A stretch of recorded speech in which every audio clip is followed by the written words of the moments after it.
myself organised with all my bits and pieces, including my clock so I know when to stop. My topic today is keys to the brain injury cage. A new way to talk and think about and understand brain injury. I suppose when truth has to be told, I'm only here because of a bit of string. When I was about 5 years old, my mother grew the most beautiful roses, standard roses. And one day, we were going down the path for me to go to school, and one of the bushes had blown down in the wind. And we needed a bit of string to tie it back up to the stick. Well, Mum and I went inside, and there was no string in the kitchen drawer, and there was no string in the garage, and there was no string in the shed. Do you know what I found on my way home from school? A bit of string. And I picked up that bit of string and I took it home and I gave it to my mother, who was a great actress, and she overacted so that I thought when I was 5 that the thing my mother loved most in the whole world were pieces of string. I found string everywhere, and in the end we had a shed festooned with string. But I think it's very important to remember that we find what we're looking for. And I'm really good at finding bits of string, and I still find bits of string. But that proved to me that if we know what we're looking for, we can find it. And all of you, in your own way, are looking for different bits of string. And I hope in the next hour, I'll be able to show you some bits of string that you've been looking for. In 1991, I was totally free. I felt wonderful. My husband Ted and I were in Mexico. I was speaking at an international philosophy for children conference. And one night we were swimming in this pool high above the jungle in Uxmal, and the pool turned pink and 1,000 swallows flitted down to drink. And I thought, oh, isn't life wonderful? Our 4 kids are nearly grown up. You know, I'm doing my master's, I'm nearly finished that. I love my job teaching. The world is wonderful. And I returned home, and a week later, I was driving along and a gentleman flew out a side street, bashed the back of my car, which spun me into a pole. I took a pole through the driver's door. So I was fairly smashed up. In a split second, I had a broken body, broken bones, about 42 breaks in my chest, a broken life, and most importantly, a broken spirit. And I have double vision. I still have double vision, so there's twice the number of people here and you're all jumping around. Of course, I couldn't walk, talk or think properly. I was paralysed totally down my left side. My hand was completely clenched. I used to pull my fingers out and sit on them. I had 2 fingers that worked on this side. My balance was absolutely shocking. It's still not brilliant. My memory was bad. It's still not marvellous. My understanding was bad, and number. I still have trouble with number and telling the time, as you've seen. So my message is never, never, never, never, ever give up. So now I've got that off my chest, I can tell you what I'm going to talk about, but it's never give up. First of all, I'm going to chat about struggling to make sense of brain injury, because brain injury, if we can understand it, it's not so bad. I'm going to talk about my book, Doing Up Buttons, which is putting your life together. I'm then going to just have a little analogy about how brain injury is like losing your head, then into my PhD with the story behind my brain injury cage. Then we're going to look at what locks people in the cage, and then the marvellous things, the keys that can get us out of the ABI cage. So first of all, struggling to make sense of brain injury. I don't know if you've ever had your world turned upside down. I think Lewis Carroll must have written Alice in Wonderland just to tell us what it's like to have brain injury. But for people who haven't got brain injury, if you think of Alice, that's just what it's like. Our whole world is turned upside down. And my world was turned upside down with my brain injury. Alice fell down a long perpendicular hole. When I was sucked along the long horizontal tunnel until I came to the light on the other side of the tunnel. And I've never been so disappointed in my life as when I found myself back on the ceiling looking at my body as people were trying to resuscitate me. But even though I was unconscious and very, very bad, I came away from that experience with one belief, a really strong understanding that the most important things we own are our own thoughts. And even though I was unconscious, from that came the conclusion that my job in life was trying to uncover the secret of thinking. Bit crazy, isn't it, really? But that's what I did. What scared me out of my wits was in this tunnel of trauma I found myself. There appeared to be no way out. There were no doors that led out of my tunnel. There were no handles. I was totally locked in this tunnel of brain injury. Alice said to the caterpillar, "I'm sorry I can't explain myself because I'm not myself." I certainly wasn't myself. If you're not yourself, who are you? Philosophically speaking, it's a very frightening thing when you don't know who you are, when you don't know your own name, when you really don't know your own children or your husband, when you don't understand. So it's very much like Alice. After months in hospital, I went home and I thought I'd be myself at home. I certainly wasn't myself in hospital, but I wasn't at home. I didn't even know where the tap was. I couldn't find the cupboards. It was very scary not to be able to find myself. And eventually I was sent to rehab for 2 mornings a week. And that was pretty traumatic. And at rehab, it was just like the Mad Hatter's tea party. Everybody seemed to be doing and saying crazy things, and I'm awfully ashamed of it. I don't look the sort of person who'd gang up, but I ganged up against the physios with all my mates, because at the time I was in rehab, everyone was a bikie with dreadlocks and tattoos and lots of, bits. And I identified much more with my bikie mates than I did with the professionals. They didn't seem to understand. My bikie mates were great.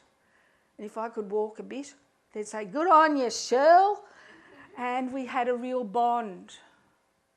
But it's pretty scary to think that I just couldn't understand what was going on.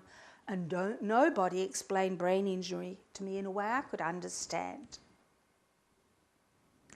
So the first message is, if you've got lots of changes in life to understand, you have to remember how Alice in Wonderland felt, totally out of a depth in a crazy world, because that's what it's like for us. And of course, there's one thing we want. We want magic medicine. We want you to give it to us to make everything back to normal. Now, as well as having a mum who liked to grow roses, I had the best dad in the whole world. My dad was great, and from the time I was this high, from the time I thought my mother loved string, Dad would take me on thinking walks.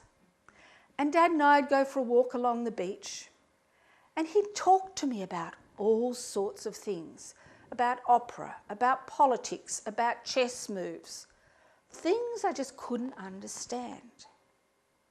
But my dad did something magic. He lit a little fire inside me. He lit a little fire of belief in myself. If Dad thought I was intelligent enough to talk to things about with me, I must have something. And even though every medical person I saw said to me, you're damaged, just accept that, go home and stay at home. This little fire Dad had lit inside me, it got burning.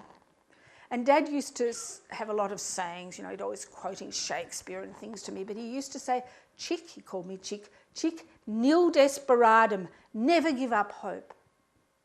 And though everyone around me was treating me as if there was no hope left, I hung on to hope. And it's interesting that Dad's hope really helped me in so many ways, because he made me realise that thinking is the magic medicine that can turn bad things into things we can manage. And another one of Dad's sayings, he was a great fisherman, and he used to be forever cultivating worms in the back garden under an old sack. And we'd go and we'd collect these worms and he'd put them in an old jam jar or a tin. And he used to say to me, Chick, when you've got problems, it's just like this can of worms all wriggling. He said, you can't do anything with a can of worms. He said, tip them out on the table, separate the worms and tackle them one by one. And I thought, when you've got brain injury, your problems are much more than a can of worms. They're much more like a bag of snakes. And you have to pull out all the snakes one by one, and you've got to look at them and find ways to tackle your individual snakes. So I'm going to tell you about a few of the snakes that bit me and some of the ladders that I found to tackle these snakes.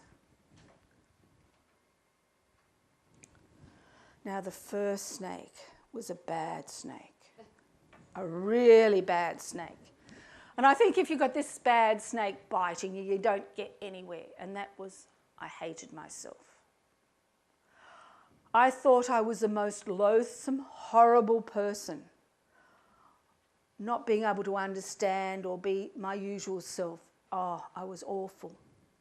And it took me a long time to learn that we need to learn to be our own best friend instead of our own worst enemy. And I have to confess, I'm a really stubborn person and I'm a really slow learner. And I used to go and see my general practitioner, who was a lovely man. And he'd say to me, Chris, if you've got problems, just tell me. And I thought, in your dreams? I'm not going to tell you my problems. So it took me about 2.5, 3 years to go to see a counsellor. And she told me, first of all, to write down all the good things in my life. That was my homework. And I thought, you stupid woman, there's nothing good in my life anymore. But that very day, I was sitting in the sun and there was warm sun on my back and I thought, oh, actually, that's not bad. And I was holding a cup of coffee and it felt lovely and warm. And from a very small thing like that, I could learn to start to put my life together again. And she said to me, Chris, you've got to learn to be your own best friend. And I really was my own worst enemy. Every time, because of my double vision, I'd put the glass on this table that I saw instead of that one. And at our back door, there'd always be this pile of broken, nice wedding gifts that I'd smashed. And that was concrete proof that I was an idiot. But I had to slowly learn to be my own best friend. And over time, I started to hear Ted talking on the phone to someone and the police. And I learnt gradually that the gentleman who'd hit the side of my car by ignoring a stop sign, he'd gone down the road to get a quote to have his car fixed and left me unconscious and choking on the seatbelt, where I surely would have been much more badly damaged, but a lovely gentleman going in the opposite direction saw it happen and smashed the window and got the seatbelt off from around my neck. But I started to love hating this man. And come 5 o'clock, when I'd start weeping with pain, because so many breaks in your ribs aren't much fun, and I just want to be dead. And for several years I would have killed myself, I think. I was so desperate. I'd lost my everything. I was no longer me, and I was in such horrific pain. And I used to dream of getting a taxi to go to this gentleman's house, and I wanted to tip nail polish on his car. Just shows you how stupid I was at the time. I couldn't have gotten a taxi and nail polish. But I started to really want revenge. And it's funny how different things spoke to me. Once a year, Ted gives me some Paris soap.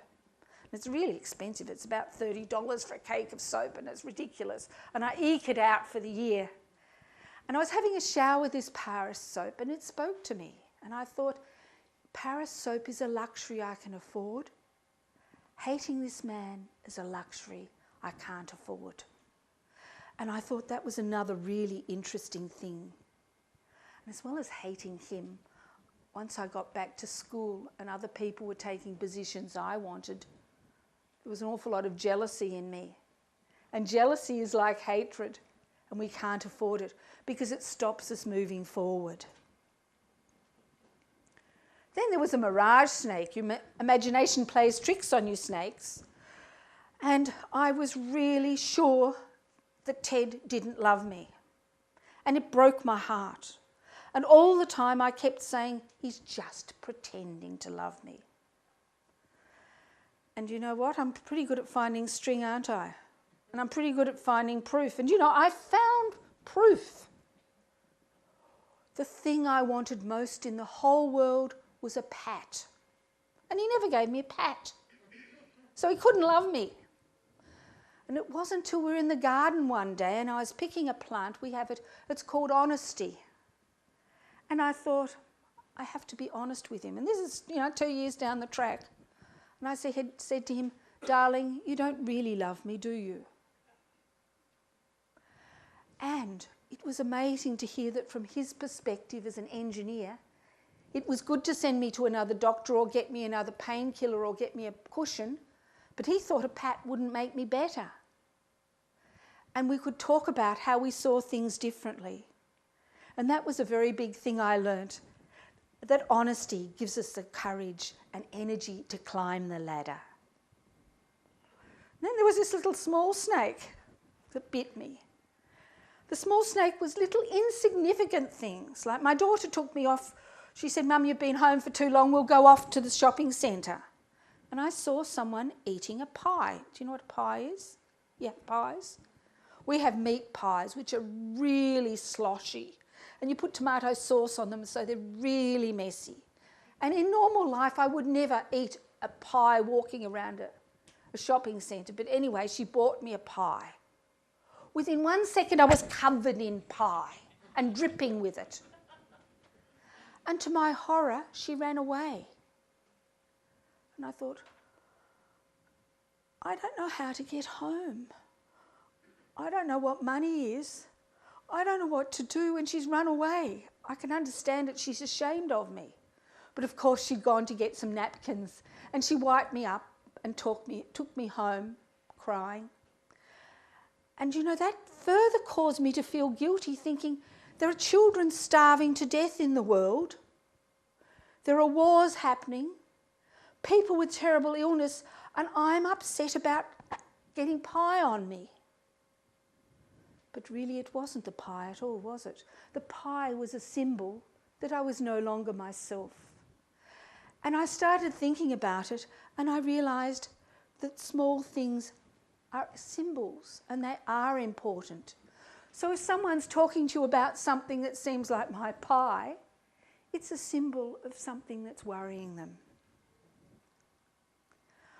Of course, I felt guilty, very guilty.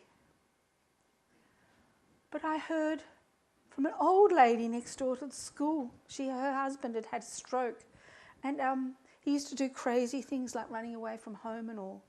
And one day she couldn't find him, and in the end he was in a back toilet they had in the back garden, and the grass was long, and in the end she found him sitting on the toilet, and he had 15 neckties around his neck and a rubbish bin on his knee. And this man had been brilliant before his stroke. And she pulled the rubbish bin off his knee. And she pulled him out and she shook him and she said, "Why did you do it?" And he said those words.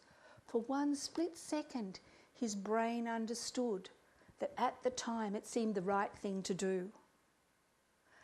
And I think when we're whacking ourselves and saying, why didn't I do this, or if only I'd tried that, we've got to remember that all the time we're doing what we think is the right thing.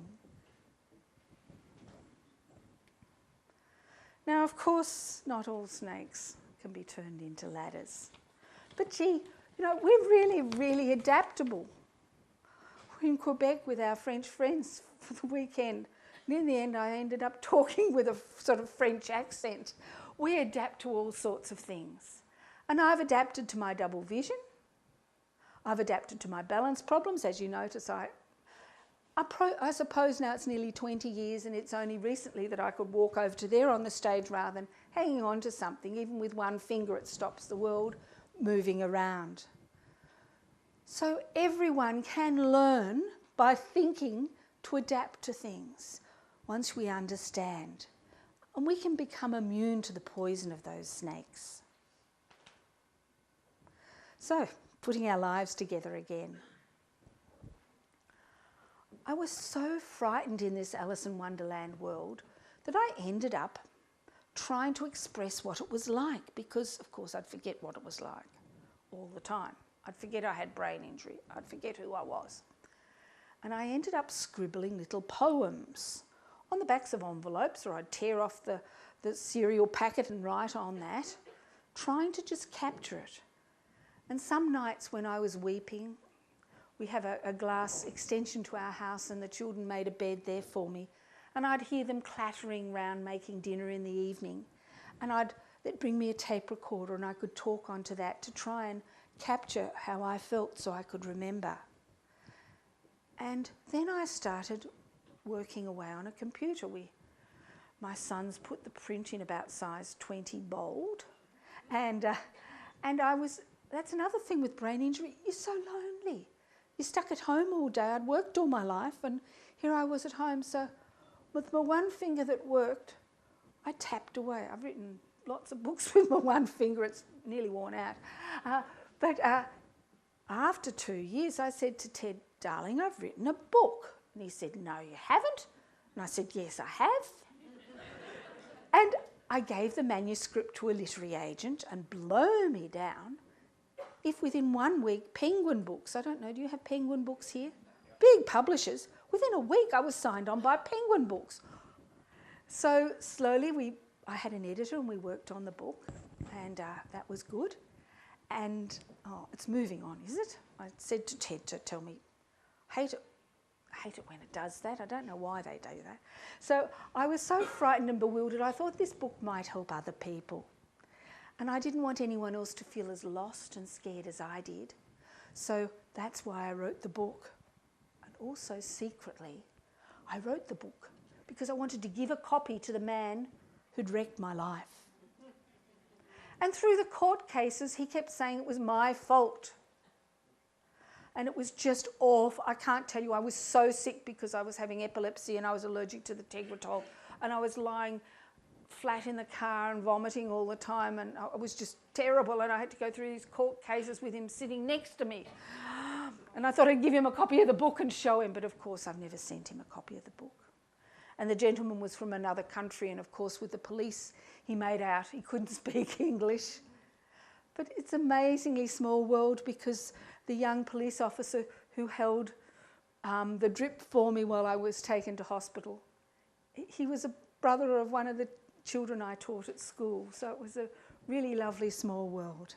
And the gentleman who saved my life, he was wonderful too. So I wanted to write the book to thank Peter, the man who saved my life.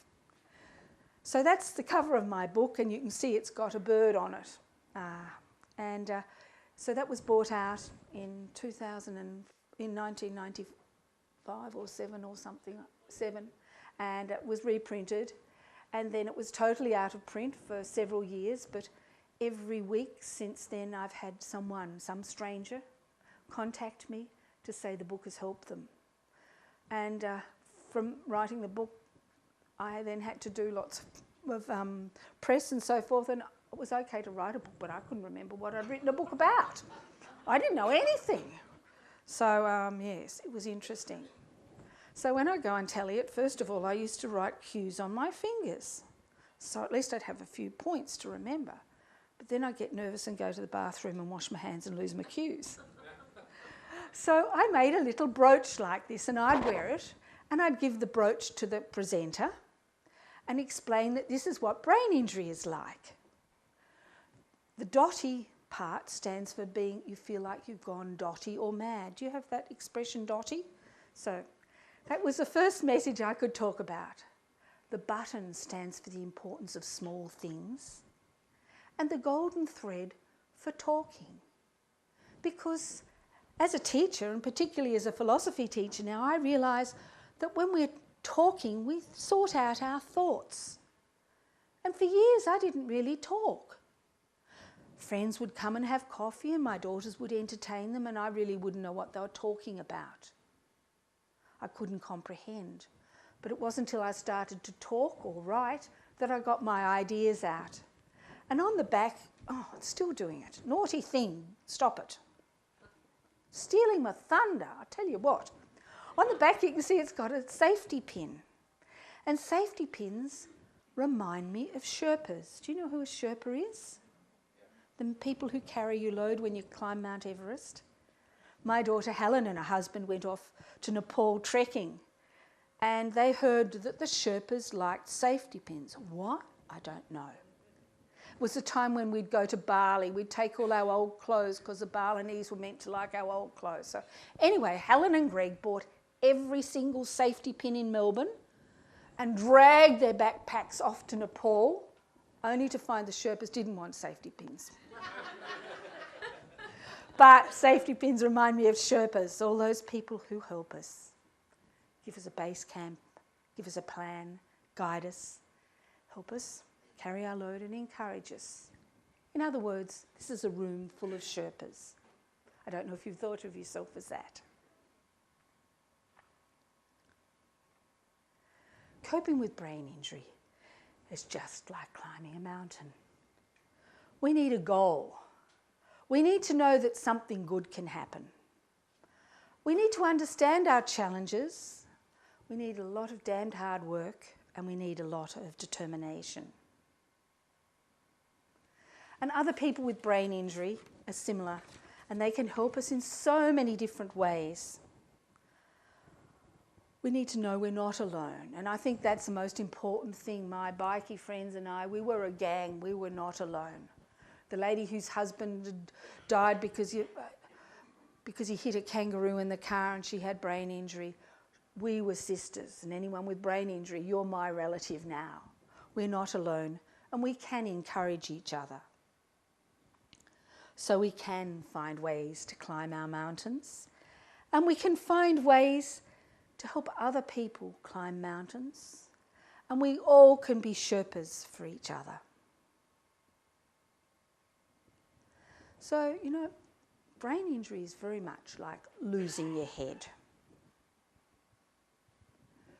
You all know this. Do you have the nursery rhyme here about Jack and Jill went up the hill to fetch a pail of water, and Jack fell down and broke his crown, and Jill came tumbling after?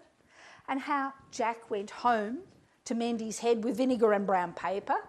We sure need a lot more than vinegar and brown paper to mend broken heads and broken hearts that also come.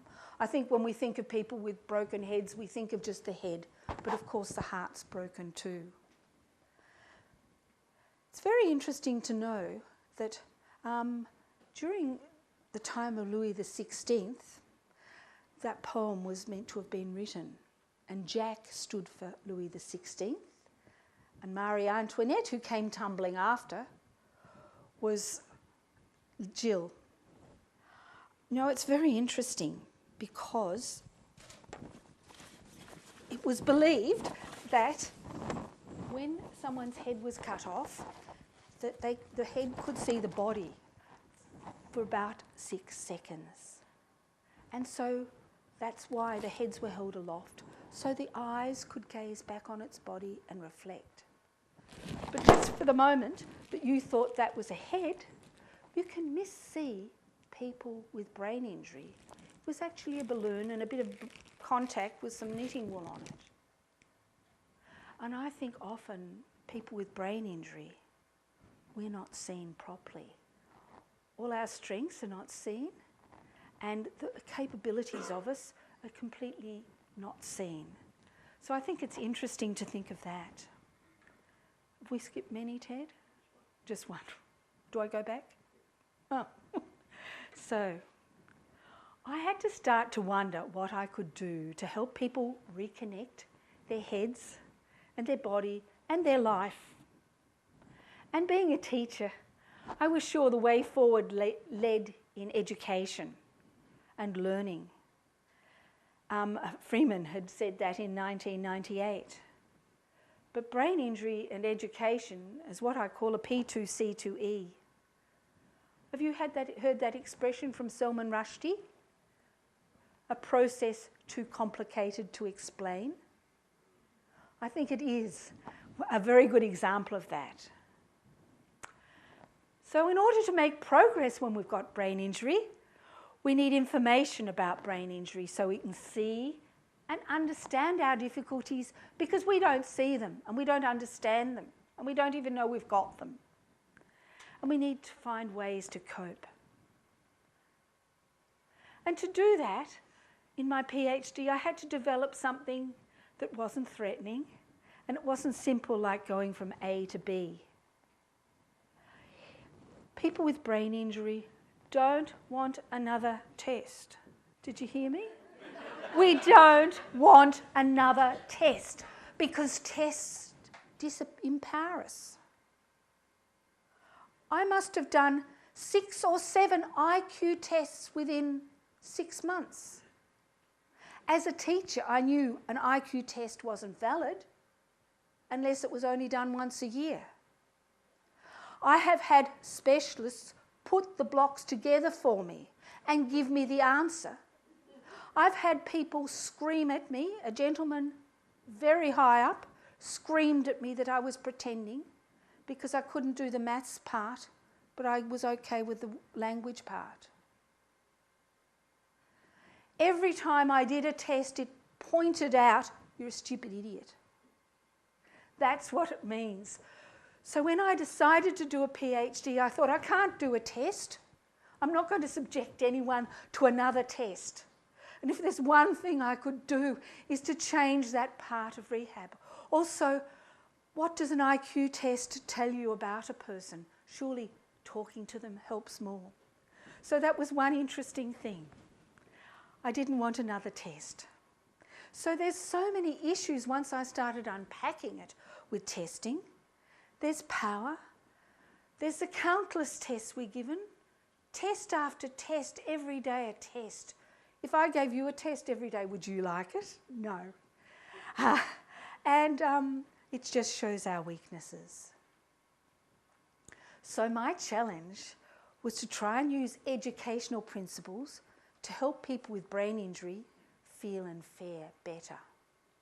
We can't get better, but if we feel better, we might fare better, get along better. Ted, could you come up here and just flip this back if it goes? Can you? Can you come up here and just make sure it stays on the right slide? Okay, darling, thank you.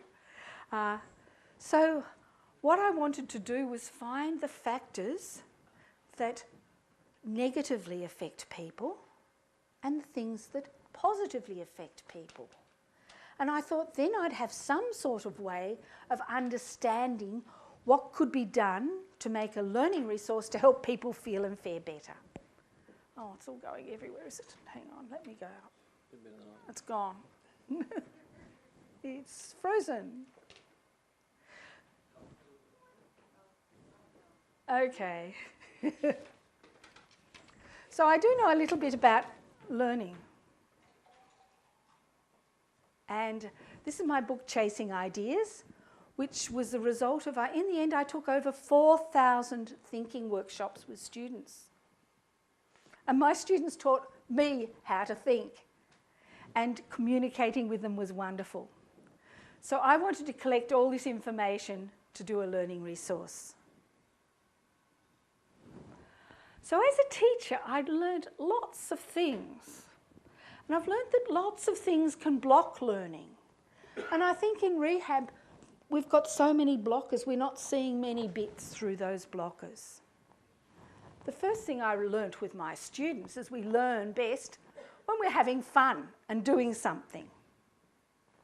We all learn in different ways, quite remarkably. The way I learn mightn't be the way you learn. And we need a trigger to turn us on to start to learn. Praise or interest or humour or enthusiasm. And there's many, many different learning principles that I've engaged when I've made my cage. It's not just something off the top of my head. I've tried to make quite a few things to make sense. First of all, Gardner. Have you heard of Gardner and his multiple intelligences? He says people learn in many different ways. And there's learner-centred learning and active learning and lots of principles of motivation and principles of self-worth.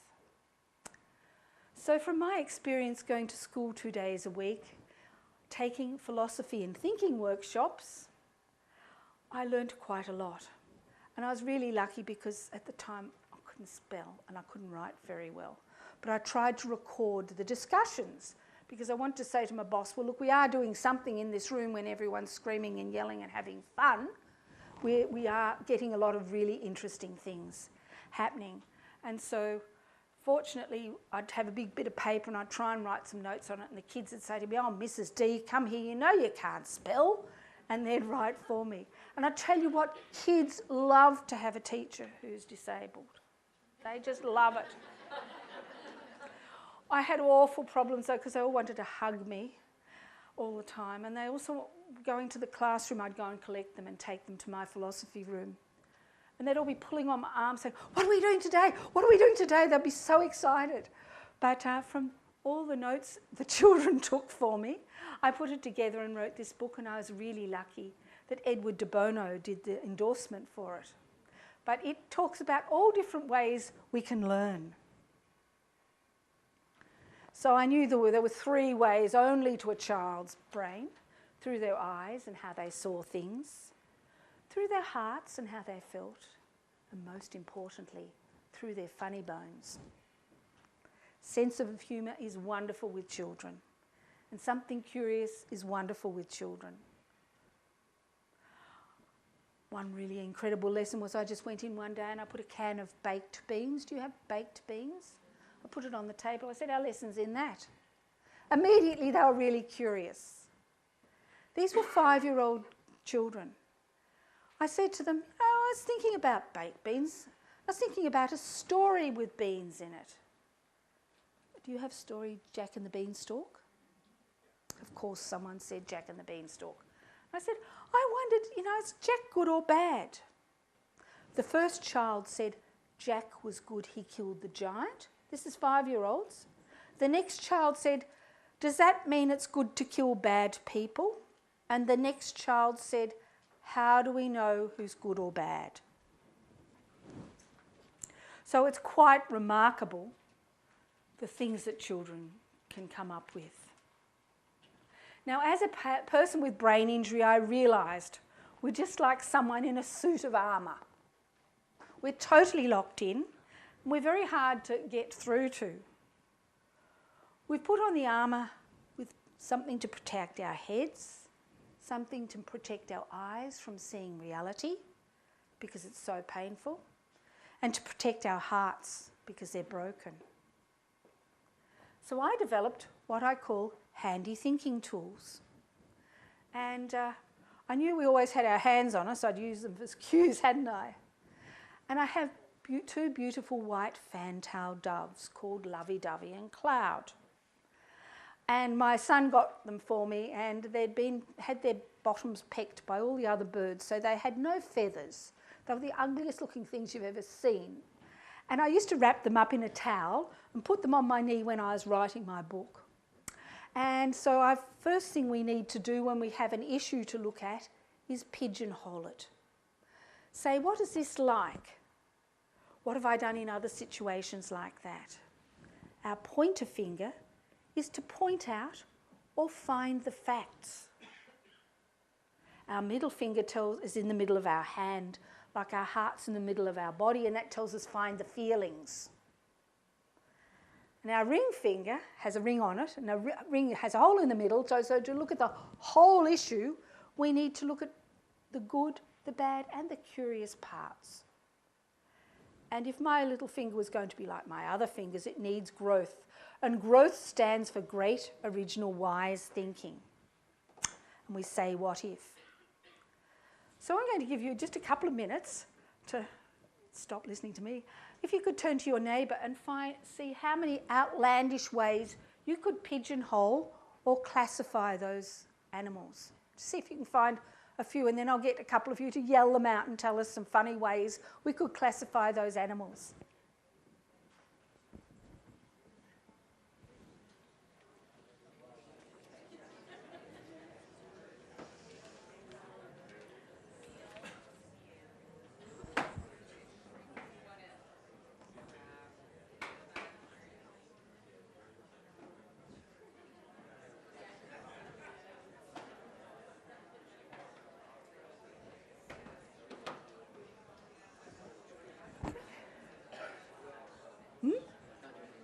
Right, okay.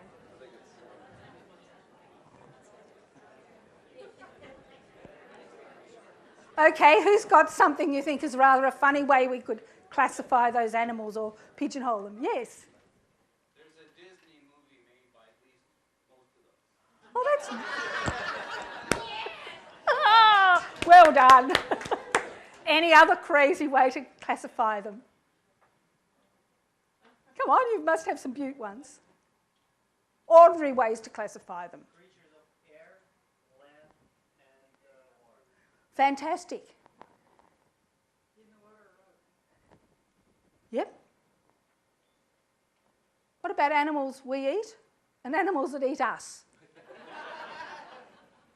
You could look at ones that have got claws and the ones that don't. But can you see how interesting it is if you start to really think about, if I said you've got to find 10 ways of classifying them? You get your brain going, and it's fun. And I think as people with brain injury, we need to do that. Here's another thing for you. Very interesting. Here's a little challenge. If we all had wings, what wouldn't we need? Let's see who can think of something fun here. Okay. What would we need? We wouldn't need shoes. Right. Steps? No. Or elevators or lifts? Yeah. Yes. Airplanes. Right. We wouldn't need rollerblades. No. Would your clothes be different? Yeah. What would you need in your clothes? yeah, you would need oxygen. What else would you need? Holes for your wings to stick out. So all our chairs would have to be adapted to taking our wings. We wouldn't need backs on our chairs. Right, exactly. So another thought is there anything bad that might happen if we had wings?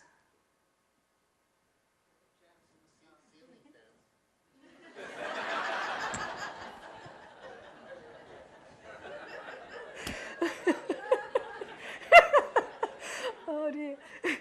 Anything else that might be bad if we had wings? Well, we're now looking at this what if finger. So what are some of the curious things that would happen if we had wings? Trying to figure out how you could sleep. Yeah, that's be very difficult, wouldn't it? Rush hour would be more complicated. Pardon? Rush hour would be more complicated. People trying to avoid Ah.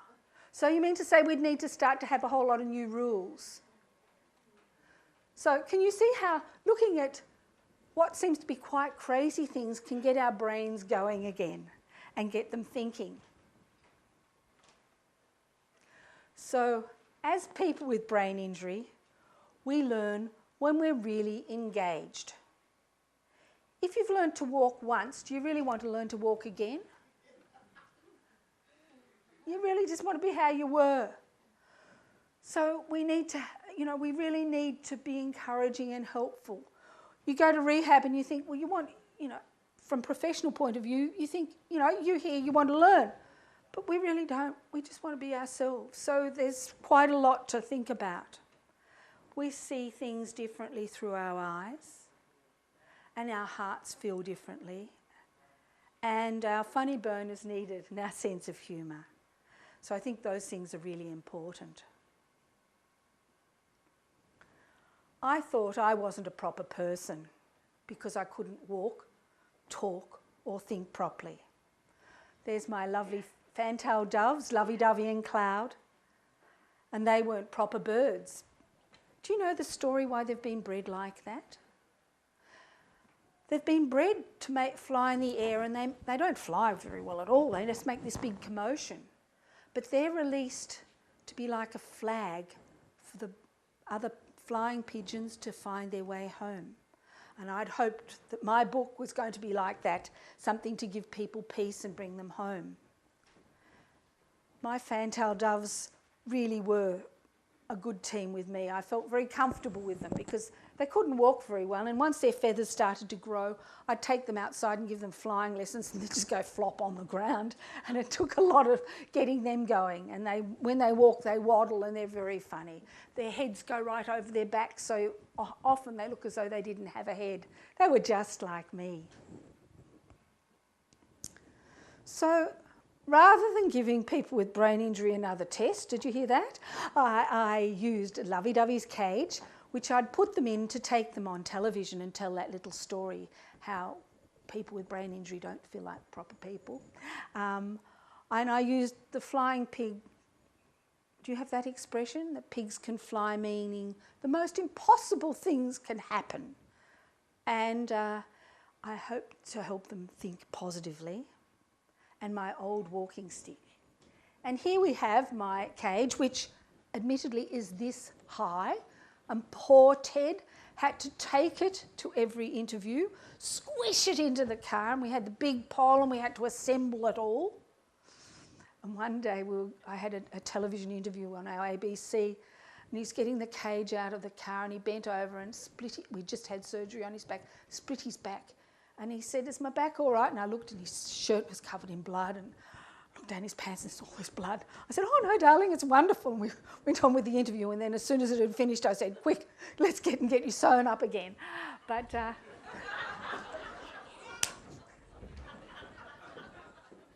so here we have my cage. Oh, dear me, I don't know why it does this. We have my cage. You can see my walking stick on the left. And can you see the pole of the flying pig? And here we have golden keys to open up the cage. And I found a lovely little wooden pig, and I cut out wings out of fly wire.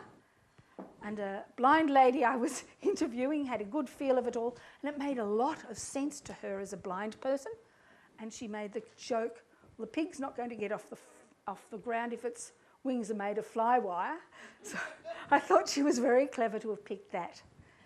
And I invented what I called talk about cards. And you can see how I've got them displayed on the cage. And once we'd looked at the cage and talked about it, and then we had a DVD that I showed them going through it again, and then I could give my participants a copy, their own copy of the cards, and a do and don't box. And all they did is simply put the card in a do or don't box, and if they wanted to, they could talk about it, or anything they wanted to, anything that it reminded them of. And having a card in their hand gave them confidence. Often if we got lost, we both got lost, they could think back to what they were talking about. It was very interesting. So my cage was to simplify brain injury. On the left, hanging on the walking stick, are the difficulties and differences we have when we've got brain injury. And those things put us in the brain injury cage. But what locks us in the cage is how we feel. But the wonderful news on the pole of the flying pig is there are a lot of keys to get us out of the cage. So there we see it again, and you can see one of the cockies on my balustrade. We have a lot of cockies that visit us. Birds were very important in my recovery, and nature helped me, and seeing the birds and feeding the birds, I didn't have to talk to the birds and I could understand them. So for participants, I intended to have 30 people with brain injury, but you know I can't count. So I got 36. It wasn't until the end when Ted counted it for me we realised we'd overdone it a bit. And I interviewed 5 professionals and 5 family members that cared for people with brain injury.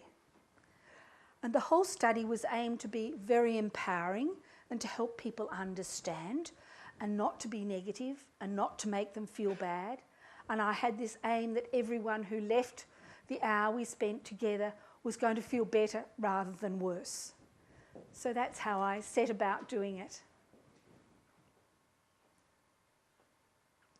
So first of all, looking at difficulties and differences that can put us in the cage, there were lots and lots of cards that I'd made, such as I've lost my family, I've lost my friends, I dribble and spill food down myself, my hands don't work, I forget my name, I can't dress myself properly, I can't say what I want to, I can't feed myself properly. So there was lots and lots of those sorts of cards, and they were all things that I'd personally experienced and things that many of the people I've spoken to also have experienced. I forgot to say that, but once the book came out, you know, writing the book was easy because then there was all the press and I didn't know what I'd spoken about, but then I was invited all over the place to talk to different groups of brain injury. And then I was invited to talk to CEOs of banks to talk about change. So Ted and I formed a little talking business called Talk About Change, which most of it was to groups to try and help them look at change. So then the second thing, go back again. So these difficulties put us in the cage, and I think we often see these parts of people with brain injury and we can see they're having difficulties, but we don't realise what those difficulties mean to the person as a human being. How we feel about our differences and difficulties can lock us in the cage. And I was well and truly locked in my brain injury cage, and the key was chucked away, and I had no way out for many years. And I wasn't shown anything that helped me find my way out. So in the end, I found my way out, thank goodness, because of all these keys that can release us from the cage. So first of all, with my participants, you get people's interest when you walk in with a whacking great bird cage and you've got their curiosity and there's a bit of fun, and I'd stuck all sorts of things onto the cards. For instance, the one card that they really loved was stretching outside your comfort zone is a really good key to get out, and people identified with the rubber band. So I was interested that the symbols, which is really right hemisphere thinking, symbols and pictures and the combination of that with words helped people a lot to understand. We discussed the cage and then we put them in the box. So a treat and being useful was very interesting to hear the people's thoughts about all these things, how a treat might work for a little while but not for long, but other people felt a treat was really got them going again. So they helped them to understand and identified things that helped them feel better. And once they started to feel better, they realised they started to cope better.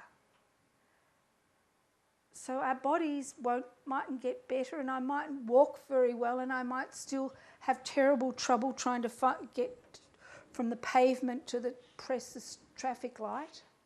And everyone might stand back from me, but it really helped me to understand that I didn't have to feel so ashamed, because I was very ashamed. I was very interested with all my 36 participants.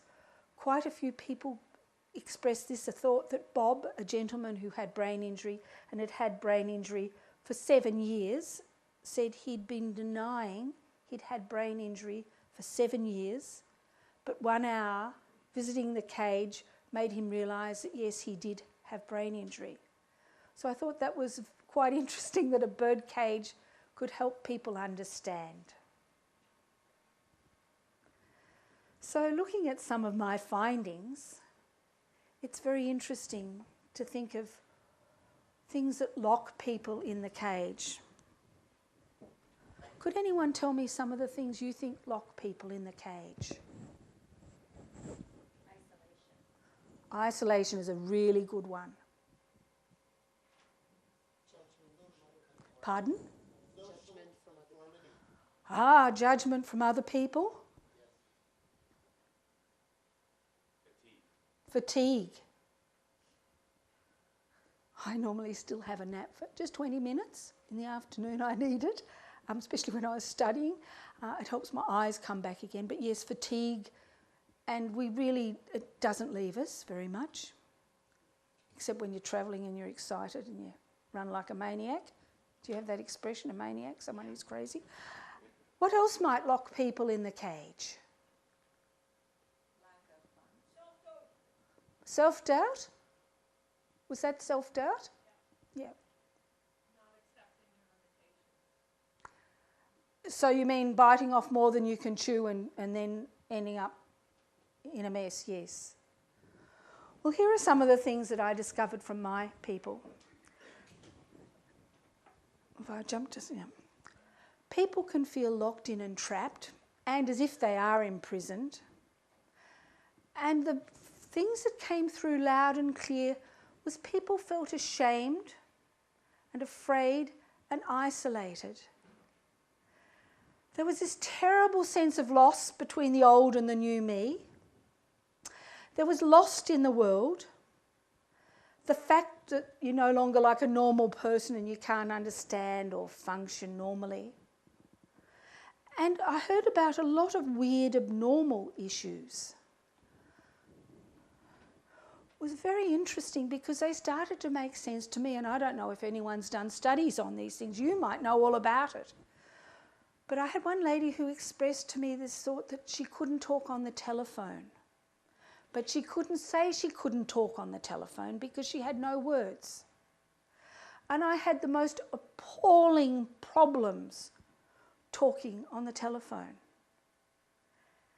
And also she was expressing the fact that when she was talking, she didn't know if she was talking or if the other person was talking. Have you heard of those sort of things? So it's really very confusing when you've got this. And I can remember in rehab I said, I don't know what to do when the telephone rings. And I really needed a clear list. And I think the person that day they had on their list, they had to teach me cooking. So I had to do cooking. But I didn't need to cook because I had friends dropping in so many casseroles the fridge was overflowing. So we really need to be able to have a chance to say what we need. But talking on the telephone, it's very interesting. So the emotional fallout from brain injury is horrific. And it was very interesting because I'd had cards saying sad, mad and bad because they were sort of catchy, and it was a light-hearted way to get at a really horrific issue without going all psychological and deep and meaningful with people. But with people who couldn't even speak very well, they could differentiate. And they were so pleased that there was the sad disappointed and the sad distressed and the sad depressed. And they felt all those things, but they felt that people were trying to pigeon them whole into being depressed, but really it was being sad involved a lot more things. There was mad. And I know that people with brain injury are meant to be angry. And anyone would be angry when they've had their life taken away from them. But when you start to unpick this can of worms, there's just plain anger and frustration. But into that mix also comes feeling quite crazy and not understanding and doing inappropriate things and all. So it's quite a big burden to put on someone to suddenly feel this mad, angry, frustrated. And the bad was really interesting. the number of people who felt guilty. I'd say if there was one thing that could help people is if they had some way of not feeling guilty. As I said before, we were sometimes, oh gosh, won't just go off. Go goodbye. No, it's not going to go away. We flew to Perth, which is a 5-hour trip, and I was meant to speak to several groups, and I thought there'll be different people, but everyone kept coming to every single session, so I had to keep dredging up more stories. And normally I like to shake everyone's hand when I'm starting to speak and have a few words with them. And there was a girl who was wheeled into the room, and she was lying flat on a bed and her hands were clenched, and I touched her on the hand and said hello. And you thought, you know that balloon that popped and it looked like a head? And I looked at her and thought, I don't know what you're going to understand. And just to find another story, I happened to pull out of my bag of stories how dreadful I felt, how guilty I felt, because I'd wrecked the last few years of my elderly parents' life. They were so upset about me.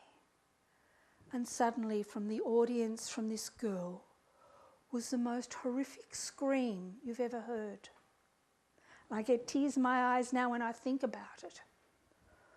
But she'd identified and she'd heard every word I'd said, and she felt such guilt that she was wrecking her parents' life. And it's quite frightening to think we were not aware. And her carer wheeled her out of the room, and we could still hear her screaming. So to think that in spite of all the damage and the problems she had, her biggest thing was her guilt. It's terrible. So I was so pleased that we'd let that guilt come out and it could be addressed in some way. There's nothing worse than feeling stupid and dumb. We don't mind what people think. We don't mind if people think we're lazy. But we hate being thought stupid. So often we won't tackle things in rehab or give our best, because rather than fail, we'd rather seem to be lazy and not switched on. So that's an interesting thought too. Now, I had 36 participants, and well over half of them said that they were damaged twice. They were damaged by having brain injury, and they were further damaged by their rehab experience and being in the system. And I had no intention of tackling rehab. I think I had 80 or 90 cards, talk about cards like this, and one card had the word rehab on it. And I had a lot of comments about rehab that I wasn't intending to get. But just to pass some of them on, the loss of choice, the feeling of disempowerment, the loss of hope, and if there's one thing that needs to be thrown out the window and stamped on, is the stupid 2-year rule where you only improve for 2 years. If we could do that, and I think in Canada you are outstanding in the whole world as a brain injury organisation, because you accept and you understand when so many people in brain injury organisations and so many professionals don't understand. And why people want to tell people the bad things, the bad news they do, I don't know. And I'm really, really cross about it. I had, one lovely young woman was told she'd never have children. Well, she had 2 children. She might have left them behind sometimes. And she was gorgeous because she said, I'd drive off and leave the baby in the pram, but everyone does that. And I thought, wow. Everyone felt the professionals didn't know what it was like, and the fact they weren't a textbook case, but they were treated like one. So some of the bad experiences were the specialist said, rubbish, there's no such thing as ABI, that's just something that someone or other calls it. And as far as I'm concerned, it's not even worth considering. And that was a neuropsych. Another person said it's a system, a hierarchy. It's really structured, really rigid. There's rules. There's no compassion, no understanding. It's not about the individual. You felt like you're in a factory. This gentleman, I won't repeat it all, but they give me the They're so arrogant about the whole thing, all of them. Another gentleman said, if all the health professionals I saw were sitting opposite me, I would just blow them all away. They're of no value. They're all useless. Pretty awful, really, isn't it? Now, things are obviously much worse in Australia than it is in Canada. So issues around truth, power, fairness, justice, these things, these really complicated philosophical issues impacted on people. And they wanted information about brain injury that they could understand, not written in Greek, not written in medical language. They wanted understanding and empathy, some control and choice. Professionals to remember that tastes make us feel bad, and to remember we are numb, we need motivation. So brain injury does injure brains, bodies, hope, honour, trust and confidence. And you can see in my cage, I had a squashed soft drink can. It was actually a solo can. And so many of my participants wanted me to unlock the cage and take out that crushed can, and they held it in their hands and said, that's me. So symbols can help us understand. But I didn't come to tell you all this awful news. I came to tell you the keys to the cage. And you know all these keys anyway. I don't know why I'm here. You know that hope and love and understanding and working things out and learning to face the facts and acceptance and attitude and making progress are the keys to the cage. But these issues are a little bit complicated. And under hope, I'd like to put a whole lot of things. Hope can mean determination. Hope can mean ignoring the problem, like the lady who drove off without a baby, although you do need to remember sometimes. But sometimes people's coping strategy was to ignore it. Others were wishful thinking, refusing to accept there's no hope. And the number of people who'd improved said the only reason they improved was because they wouldn't believe the professionals. Religion and metaphysical things, nature, seeing symbols, really helped people. Love was very important. The two-way love of family and friends, empathy and understanding, encouragement. And I was interested, lots of people had lost their families, and for them animals fulfilled that. And I had several people said they would have killed themselves, but they had cats to look after. So it's very interesting to think this can mean so much. And of course, finding things we love to do, having a purpose and hobbies, returning to work or study or volunteering, and most importantly, helping others. That seemed to really help us feel better about ourselves. Understanding brain injury and working things out was really important. Working out what can help us ourselves.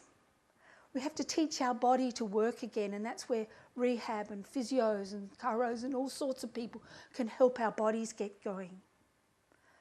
And it seemed to be really interesting to find out what other people with brain injury have done, and I'm so thrilled there are so many fellow brain injury sufferers here, and we know we're not alone and we can learn tricks from each other.